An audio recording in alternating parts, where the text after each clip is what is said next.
قفشه قفشه، اوعى يجيلك قفشه. قفشه قفشه، اوعى يجيلك قفشه. احلى قضيه دي ولا ايه؟ يا دي النهار اللذيذ على جمهور بيراميدز العزيز. معلش بقى يا جدعان، فاتتكم المره دي. الحمد لله الواحد ما بيراهنش على الاهلي ويخسر او الاهلي يخذله ابدا. الحمد لله على نعمه الاهلي.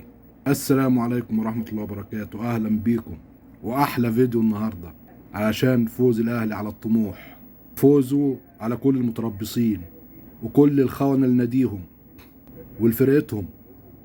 دايما الاهلي هو البطل، دايما الاهلي هو البطل حتى لو خسر.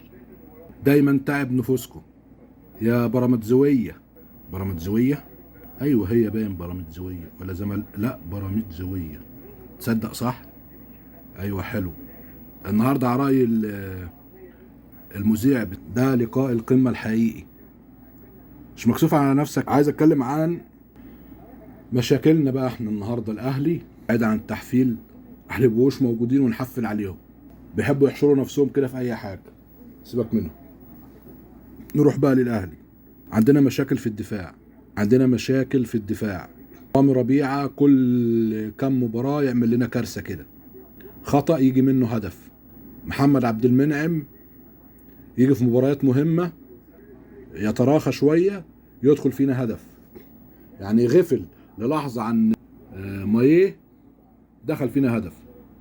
مروان عطيه اداء باهت، اللي هو لا انت تقول حلو ولا وحش، يجيله كور على الجول ما حدش علمه يشوط ازاي. ده اتعلم ياخد الكرة يرجعها ورا.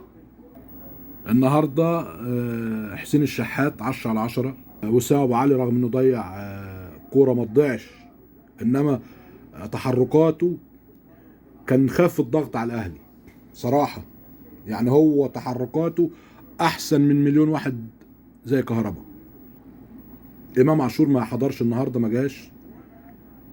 وان كنت امام يعني انا ما لومش عليه، مع انه دي اهم مباراه المفروض انه يكون فيها حاضر، ولو امام كان حاضر كان فرق معانا بكتير. لكن الحمد لله الاهلي بمن حضر، والاهلي بيغطي على اي نجم من نجومه. احنا النهارده الاهلي غطى على رامي ربيعه، غطى على محمد عبد المنعم، غطى على امام عاشور، غطى الاهلي على لعيبه تعتبر بعض اخطائها جابت فينا جول واتنين، وخطأ يعني. وامام عاشور ما كانش موجود النهارده، فيمكن نتمنى يكون موجود بقى الماتش اللي جاي ان شاء الله، يكون هو نجم المباراه. واحنا جمهور الاهلي يعني كل اللعيبه دي يعني ما بنلوم عليهم، مش معنى كده ان احنا نكرههم او كده، لا احنا بنكرهش اي لعيب. وكل اللعيبه اللي لبست الفانلة الحمراء المحترمين اللي بيحبوا النادي الاهلي عملوا حاجات كويسه النهارده الفريق كان على قلب راجل واحد، رغم يعني التحكيم مش هنعلق عليه لانه حكم اجنبي ولا يعرفك ولا يعرفني. ان شاء الله املي في امام الماتش اللي جاي، ان شاء الله املي في ربنا الاول وفي امام انه يحضر المباراه اللي جايه، ويعني يكون امام عاشور بقى يكون موجود. قفشه النهارده، قفشه صاحب القضيه، قفشه اللي بيمتعنا كل مره ينزل فيها، ده احلى قفشه ده ولا ايه؟ والقضيه والدقيقه 85. الحمد لله على الفوز، وباذن الله عندنا الماتشات اللي جايه مهمه وصعبه قوي، فباذن الله نقدر نعديها باذن الله. والمباراه دي الحمد لله ان هي عدت بالفوز لينا، وان شاء الله. كولر داهيه يا جدعان، كولر داهيه. انا بنتقده كتير بس لا، هو مدرب داهيه. انا بنتقده في حاجات انما هو مدرب داهيه صراحه.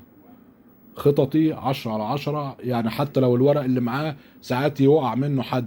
يعني زي ما بقول لك النهارده امام ما كانش موجود، يعني ممكن يكون كولر مثلا باني خطته على تحركات امام، والنهارده امام تقريبا يعني ممكن تقول خذله، فالراجل بيكون محضر نفسه صح. فكولر صراحه مدرب كبير قوي. الحمد لله على الفوز، والف مبروك لكل الاهلاويه. وعمرك ما تراهن على الاهلي والاهلي يخذلك.